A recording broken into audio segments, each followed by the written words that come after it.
المهم انتوا عاملين ايه؟ طمنوني عليكم، عملتوا ايه الاسبوع اللي فات؟ يا اسطى عايزين فيديوهات اكتر عن الافلام المصريه. المشكله ما فيش افلام مصريه يا جماعه نتكلم عليها جديده كتير حلوه. يعني انا بحس ان انا لما بعمل فيديوهات افلام مصريه بجد انا بقعد يعني انحت في الصخر عشان اطلع بافلام حلوه وتعجبني. انا بتفرج مثلا على 10 افلام مصريه بيطلع منهم واحد او اتنين حلوين فعلا وعايز الناس تشوفهم وتتفرج عليهم. في افلام مصريه كتير قوي مش حلوه، وخصوصا الافلام الجديده. فالواحد مش هقعد اجلد نفسي بصراحه، وانا مش من النوع اللي هقعد اتفرج على حاجه وحشه عشان اتكلم عنها. بصراحه انا ما بقدرش اتفرج على حاجه وحشه. يعني انا حتى لما احس ان في حاجه مش هتعجبني باجلها مده طويله قوي، ونادرا ما بتفاجئني. يعني انا مثلا فاكر ان انا اجلت فيلم ذا سابستنس، لو حد اتفرج عليه فيلم ذا سابستنس، انا قعدت اقول مش هيعجبني، ما توقعش، قعدت اجله لمده تقريبا 6 7 شهور لحد ما اتفرجت عليه. وبصراحه مايند بلوينج، فيلم جامد، فيلم جامد مش طبيعي بصراحه. مش عارف انا ليه اجلته، بس دي نادرا ما بتحصل. بقى قول لنا طيب ليه مش نشيط في الفيديوهات زي الاول، مع انك بجد من احسن الناس اللي بتعمل المحتوى ده؟ والله يا عم يحيى في حاجات كتير قوي بتخلي الواحد ما عندوش طاقه ان هو يصور ويتكلم كتير، بس انا بحاول، يعني بحاول ان انا اوازن بين الحياه العاديه بتاعتي، بين يومي الطبيعي، وبين ان انا اصور واشتغل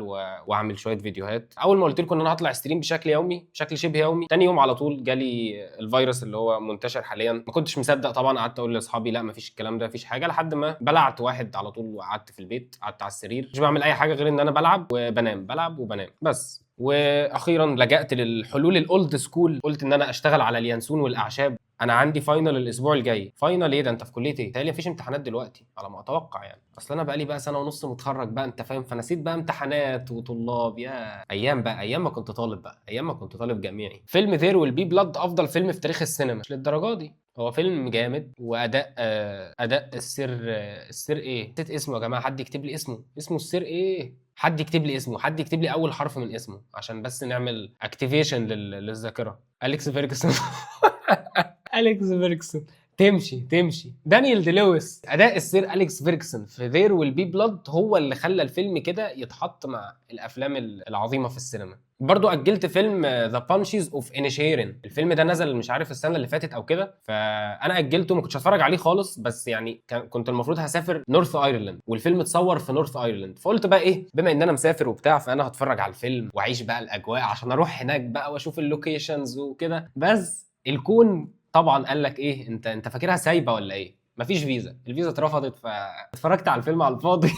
وما استفدتش اي حاجه. حتى الفيلم نفسه انا بالنسبه لي كان يعني 7 من 10، 7 ونص، حتى ما رشحتوش بصراحه لانه مش هيعجب ناس كتير. هتشوف فيلم الست، هتفرج يا جماعه على فيلم الست، بس بقى عندي مشكله بصراحه. انا كنت متحمس للفيلم، بس لما بدات تطلع كده كميه حاجات عشوائيه، شويه كلام من صناع الفيلم على شويه اراء من الناس كده مستفزه او مش مفهومه، فعارف انت لما الحاجه كده يحصل عليها اكسبوجر كده، فانت اللي هو يا عم جدعان بقى خلاص، كرهتونا في الحاجه اللي احنا كنا مستنيينها، تخلوناش بقى نكره يعني مش للدرجه دي. ناس عماله تقول لك اراء، وناس بتتكلم في حاجه ملهاش علاقه بالسينما وملهاش علاقه بالفيلم، وعمالين يهاجموا في ممثله. يا عم وهي مالها تهاجمها على حاجه من 4 سنين؟ برضه مش منطقي يعني. خلاص، ما انت اكيد في حياتك عملت حاجه برضه مش احسن حاجه يعني. فعادي، كل واحد عنده اختيارات صح وغلط. شوف بقى كميه اراء من هنا على كلام من الناس اللي عملوا الفيلم، يقول لك تصريحات يعني ما تفهمش يعني ايه التصريحات دي، او يعني ليه تقول، يعني ليه تقولها؟ ده مش هيخلي الناس تتحمس للفيلم، انت قولها عكيت الدنيا اكتر. في كده حاجات عندنا بتحصل غريبه يعني. حتى لو عاملين فيلم شكله في امل ان هو يطلع فيلم حلو، فيلم ماستر بيس كده اخر كام سنه، نبدا ان احنا لا لا لا، لازم نعمل حاجات كده بتعمل اثاره جدل، لازم كده الناس نخلي الناس تمسك في بعض. ماشي.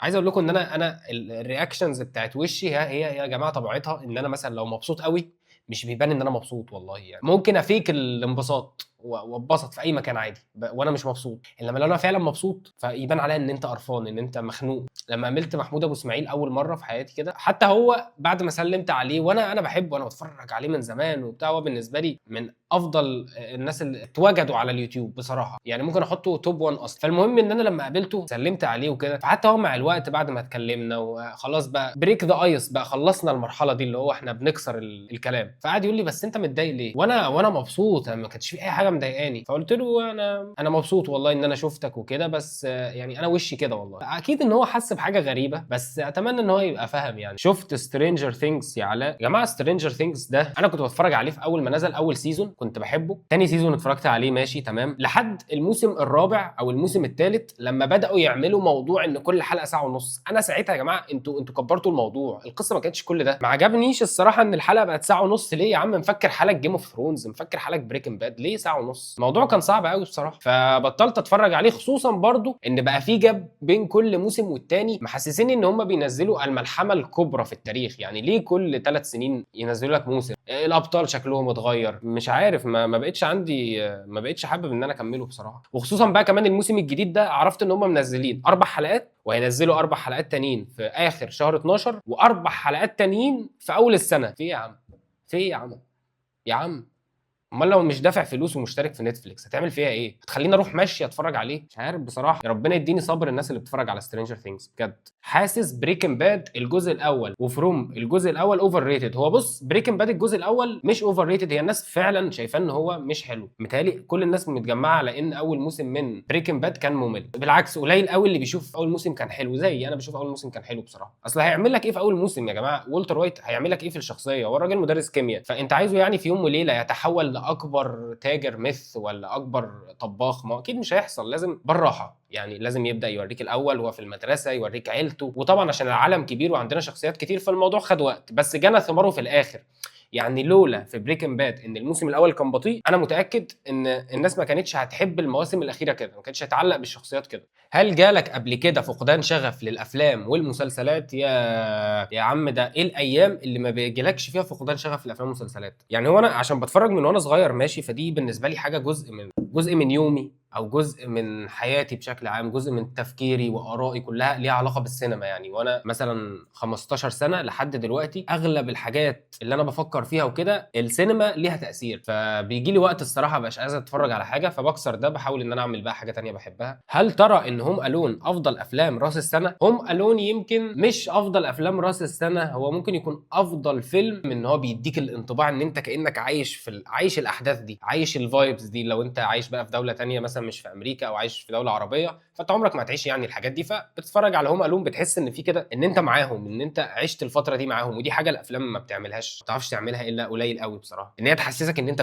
جزء منهم. حتى لما الابطال كبروا انت حاسس ان انت كنت صاحبه وهو صغير. هوم الون بالنسبه لي انا بحبه، ما اتفرجتش عليه من زمان والله، تصدقوا اخر مره اتفرجت عليه من 3 سنين ولا حاجه. فالسنه دي مع نهايه السنه دي هتفرج عليه. افضل 5 العاب، طب خلينا نقول افضل 5 العاب بما ان انا الالعاب موجوده. خلينا نقول ريد ديد ريديمشن بالنسبه لي من افضل تجارب الالعاب اللي جربتها. لعبه ما بيتزهقش منها، لعبتها اكتر من 60 ساعه تقريبا، ولما خلصتها رجعت العب تاني واتجول في العالم ده. فبالنسبه لي لعبه متكامله، كنت بستنى اخلص اللي ورايا عشان بس العب ريد ديد ريديمشن. الجزء الثاني القصه بتاعتها طبعا اسطوريه. ديترويت بيكام هيومن واحده من اروش واجمد الالعاب اللي ممكن تجربها. لعبه بتحسسك كده ان انت المطور بتاعها، انت اللي بتختار كل حاجه بقى، بتختار النهايه. ولو لعبتها انت وصاحبك كل واحد بقى بيطلع له نهايه مختلفه، وتقعد تقول له انت ايه اللي انت عملته ده، والتاني يقول لك انت اللي حمار. فاللعبه كانت جامده، كانت عامله كده حاله جامده لما لعبتها. وحرفيا ممكن لما تخلصها تقعد تعيدها تاني ويطلع لك حاجات تانية مختلفه، تلاقي نفسك النهايه بتاعت اللعبه بقت حاجه تانية خالص. فجامد ديترويت. جوست اوف تسوشيما انا قعدت فتره اللي فاتت دي كلها بلعب جوست اوف تسوشيما، قعدت فتره كبيره بتاع 3 شهور او شهرين انا عمال العب فيها، مش عايز اخلصها، عمال اعمل كل السايد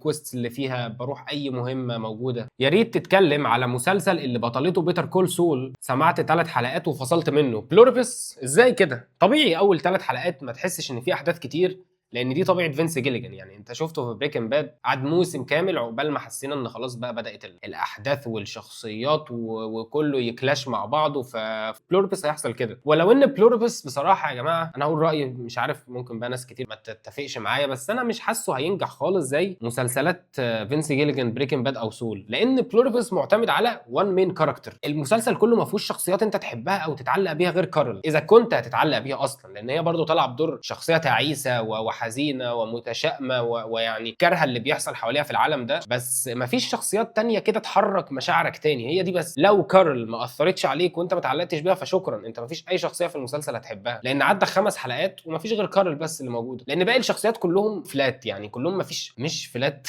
كلهم يعني سطحيين، هم كلهم نفس العقل، كلهم نفس العدوى، كلهم روبوتس، كلهم اي كلهم عندهم فيروس ايا كان اللي هتسميه ايه، بس مش هتقدر تتعلق معاهم خالص. بتلعب فانسي علاء ده بلعب فانتسي، كنت سايبها الجوله اللي فاتت وكابتنت جواو بيدرو، فيا جدعان شلته على طول ورجعتها لهالاند وعملت بنش بوست للجوله الجايه. على فكره انا دخلت متاخر جوله وعامل ارقام شديده، ارقام محترمه. السنه اللي فاتت الصراحه كنت كاره الفانتسي ما كنتش بلعب. فيلم تيتو احدث نقله في الاكشن في مصر. فيلم تيتو انا برضو يا جماعه من الحاجات برضو اللي عايز احكيها لكم، ان انا عارفين انتوا الموجه الجديده بتاعت الافلام المصريه اللي هي يمكن نقلت او كانت فتره الانتقال من السينما بتاعت التسعينات للسينما الحاليه في مصر، اللي هي الافلام زي ايه، تيتو، حرب ايطاليا، مافيا، فيلم ثقافي. كل الافلام دي انا ما اتفرجتش عليها في الفتره بتاعتها، ما حضرتهاش. انا اتفرجت عليها لما بدات بعد كده اتفرج على افلام كتير مصريه، بدات بقى ارجع اشوف الافلام المصريه دي، واتفرجت بقى على الافلام القديمه المصريه الاول، افلام تمانينات تسعينات، احمد زكي بقى وعادل امام وجميع الممثلين التوب تير يعني في السينما المصريه. فعملت لفه طويله كده في السينما المصريه لحد ما لميت اغلب اهم الافلام. شفت الخبر بتاع نتفليكس، نتفليكس اشترت ورنر براذرز واتش بي او. فايه اللي هيحصل بقى بعد كده؟ طبعا في حاجتين. اول حاجه ان انت هيكون عندك اشتراك واحد، دي الحاجه الحلوه الجانب الكويس. هيكون عندك اشتراك واحد هتقدر تشوف فيه كل حاجه. بص، هتقدر تشوف اي حاجه اتش بي او عملتها، مسلسلات زي جيم اوف ثرونز، ذا سوبرانوس، ماد مين، ذا واير، كل المسلسلات دي هتقدر تتفرج عليها بنفس اشتراك نتفليكس. تمام؟ طبعا هتبقى زي باندل كده، يعملوا لك مثلا باندل اشتراك تشترك في كل حاجه تتفرج على كل حاجه. بس الحاجه الثانيه بقى ان نتفليكس هتبدا ان هي تحتكر الاعمال دي وتحلبها وتعمل حاجات جديده. وطبعا احنا عارفين نتفليكس لما بتعمل حاجه جديده ايه اللي بيحصل او ايه اللي بيكون موجود فيها، يعني مش هنخلص بقى، مش هنخلص. قابل بقى لورد اوف ذا رينجز هيعملوا الجزء الجديد اللي هو ذا هانت اوف جولوم، يعني ده فيلم انا متحمس له بجد. لورد اوف ذا رينجز عندي الروايات كلها ورا وبحب ان انا اقراها كل فتره كده، فانا بحب العالم ده، فكنت مستني الفيلم بتاع جولوم. لان اخر فيلم حلو كان ذا هوبيت مثلا، من برضه من مده كبيره، من 2012 ولا 2013. فان فيلم زي ده الواحد يبقى مستنيه، وعالم ما فيهوش ما فيهوش حاجه، دايما كده بيلعب على المشاعر الرو بتاعت الانسان، مش بيحط لك اي حاجه تم اختراعها جديد، هو بيلعب لك كده على المشاعر الايه، المشاعر الاساسيه اللي الانسان اتولد بيها. هو تولكن لما كتب العالم ده كتبه بالمشاعر الرو بتاعت البشر، مش بقى حاطط لك هنا وحاطط لك الشخصيه دي بتانديفاي هير سيلف از لابتوب، يعني مش حاطط لك الحاجات دي. فيا خوفي، يا خوفي على لورد اوف ذا رينجز ذا هانت اوف جولوم، ويا خوفي على مسلسلات بقى اتش بي او اللي هي اللي هتبقى في عالم جيم اوف ثرونز. مش عارف بصراحه. هل تتوقع فيلم سبايدر مان الجديد ينجح؟ طبعا يا عبد الله. سبايدر مان يا جماعه من اكتر الشخصيات اللي الناس عمرها ما بتزهق منها. مين يزهق من ذا فريندلي سبايدر مان؟ مستحيل بصراحه. الفيلم هينجح برضه بس مش هيبقى زي نجاح نو واي هوم. نو واي هوم عمل هيت مش تحصل تاني في كل افلام سبايدر مان اللي ممكن تتعمل. حتى لو طلعوا سبايدر مان تاني مع بعض خلاص، هي كانت اول مره. فتقريبا في 2021 كده لما الواحد راح اتفرج على الفيلم كان بالنسبه له تحقيق حلم الطفوله. انت بتشوف يا معلم 3 سبايدر مان طالعين مع بعض، الثلاثه اللي انت بتحبهم. فالموضوع كل ما تفتكره هتقول ان الدنيا كانت بخير وقت سبايدر مان نو واي هوم، مع ان الموضوع تحسه من قريب، بس لا ده 2021 الفيلم، ديسمبر 2021، احنا داخلين على 2026، فخمس سنين على سبايدر مان نو واي هوم. في ايه؟ في ايه يا كوفيد؟ السنه بقت بتتحسب بيوم دلوقتي. ايه رايك في مستر روبوت بدون حرق؟ مستر روبوت مسلسل جامد. هو احلى حاجه فيه بصراحه بالنسبه لي كانت اداء رامي مالك، انما المسلسل القصه نفسها يعني بالنسبه لي عاديه، لولا بس ان رامي مالك حرفيا مسك الشخصيه دي كده، مسكها من هنا، مسكها من كل حته، فطلع لنا تحفه يعني. رايك في ذا داي اوف ذا جاكل؟ والله المسلسل ده يا جماعه حلو، ذا داي اوف ذا جاكل ده مسلسل حلو، بس انا اتقفلت منه في حلقه من الحلقات كده وقررت ان انا مش هرشحه بصراحه. يعني رتب افضل 5 انميات بالنسبه لك. افضل 5 انميات بالنسبه لي برضو عشان اكون صريح معاكم، انا ما اتفرجتش على كل الانميات. هم بالنسبه لي انا يعني ممكن نقول اتاك اون تايتن، هنقول فينلاند ساجا عشان بتفرج عليه دلوقتي وانمي مش طبيعي. عندنا ديث نوت طبعا، اول انمي اتفرجت عليه هو اللي خلاني يعني احب هذا العالم. ممكن نقول فول ميتال الكيميست، برضو دلوقتي بتفرج عليه لسه ما خلصتوش، بس انا مستمتع بصراحه، مستمتع. ايه احسن فيلم الباتشينو؟ احسن فيلم الباتشينو في كتير قوي، الباتشينو برضو صعب انت تختار له فيلم واحد. ممكن اختار سكارفيس مناصفه مع سنت فومن. بحب سنت فومن صراحه، من اكتر الافلام اللي بحبها. ايه رايك في ذا افييتر؟ والله واحد من الافلام الغريبه اللي مش مفهومه، يعني فيلم انت وانت بتتفرج عليه حلو، بس اول ما تخلصه بتنسى ايه الحاجات اللي اتقالت فيه مهمه، او مش بيعلق معاك. فدي من الحاجات الغريبه بجد. يعني انا الفيلم ده انا لما شفته عجبني واديته ريت حلو وكل حاجه، بس دلوقتي لو جيت سالتني انا نسيت، يعني نسيت تفاصيله. فمش عارف، في افلام كده مش بتعلق معاك، منها ذا افييتر. مش عارف لو انتوا نفس الموضوع ولا لا.